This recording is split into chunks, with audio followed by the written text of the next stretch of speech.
warahmatullahi wabarakatuh. Perkenalkan, nama saya Aslamia dengan NIM 203106700023. Saya dari Prodi Pendidikan Agama Islam. Di sini saya akan mempresentasikan tentang makalah saya yang berjudul Hakikat Pendidikan Islam untuk memenuhi tugas pemikiran pendidikan Islam. Langsung saja, pembahasan yang pertama itu ada pengertian pendidikan Islam. Menurut Dr. Marimba, pendidikan Islam itu merupakan bimbingan jasmani dan rohani berdasarkan hukum agama Islam. Jelas bahwa pendidikan agama Islam itu untuk membentuk karakter manusia agar sesuai dengan syariat Islam atau agar sesuai dengan aturan-aturan agama Islam. Ada juga yang menurut Abu Dinata, pendidikan Islam itu merupakan upaya untuk membimbing, mengarahkan, mengayomi seseorang itu dalam ruang lingkup agama Islam. Next, ada dasar dari pendidikan Islam.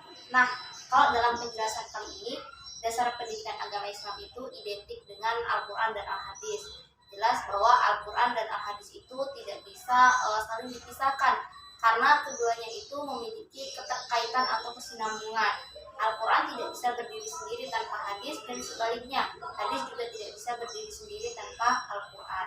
Karena hadis ini merupakan penjelasan atau pemaparan yang lebih luas terkait dengan Al-Quran. Sini ada tujuan pendidikan Islam. Nah, saya mengambil 3 poin dalam tujuan pendidikan agama Islam. Yang pertama itu membuat umat Islam berdasarkan hukum dan nilai-nilai agama Islam. Jadi seluruh aktivitas manusia Islam itu diatur oleh syariat Islam.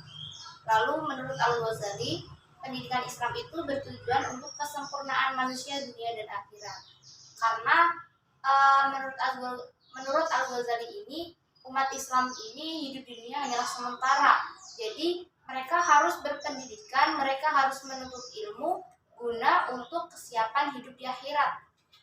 Lalu ada melalui pendidikan Islam, manusia dapat memahami, menghayati, dan mengamalkan ajaran Islam sesuai dengan ketentuan Al-Quran dan As-Sunnah. Jadi dengan ilmu yang kita dapat, dengan pendidikan Islam yang kita dapat mengamalkan amalan-amalan Al-Quran, baik itu sunnah maupun yang wajib. Nah, ini ada dalil untuk pendidikan pendidikan Islam. Dalil yang pertama itu A'udzubillahi minasyaitonirrajim, Bismillahirrahmanirrahim. Thalabul ilmi fardhatun 'alal kulli muslimin. Jadi menuntut ilmu itu wajib bagi setiap umat muslim.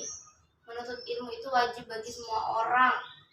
Lalu ada juga ini hadis yang saya ambil, man arada dunya fa 'alaihi bil ilmi, man arada akhirah fa 'alaihi bil ilmi, man arada huma fa'alaihi bi'ilmi. Jadi barang siapa yang menginginkan dunia, ia hendaklah menguasai ilmu, dan barang siapa juga yang hendak menguasai akhirat, dia juga harus menguasai ilmu. Dan barang siapa yang hendak menguasai keduanya, dia juga harus menguasai ilmu. Jadi memang ilmu itu sangat penting ya bagi kita semua. Semua agama juga pasti membutuhkan ilmu. Lalu ada urgensi pendidikan Islam. Nah, urgensi pendidikan Islam itu menekankan pada minat dan karakter kepribadiannya. Belajar umat Islam itu menjadi salah satu bekal untuk kita mempersiapkan diri di akhirat. Jelas bahwa pendidikan yang kita pendidikan yang kita peroleh saat ini itu membuat kita menjadi pribadi yang lebih baik.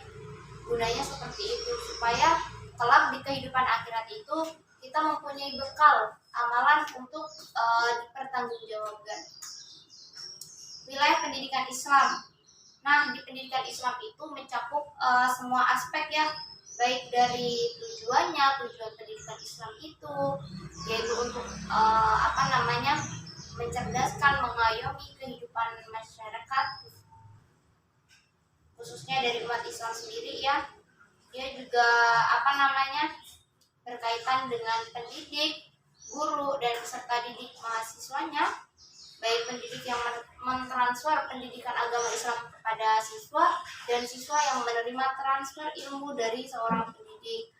Dikaji juga metode bagaimana cara seorang pendidik itu mentransfer ilmu, bagaimana kurikulum itu membatasi pendidik dalam aktivitas pendidikannya, serta bertanggung jawab dalam pelaksanaan pendidikan. Sekian, terima kasih. Mungkin cukup sekian yang dapat saya sampaikan. Semoga apa yang saya sampaikan bisa bermanfaat bagi kita semua. Saya akhiri, wallahul muwaffiq ila aqwamit thoriq. Wassalamualaikum warahmatullahi wabarakatuh.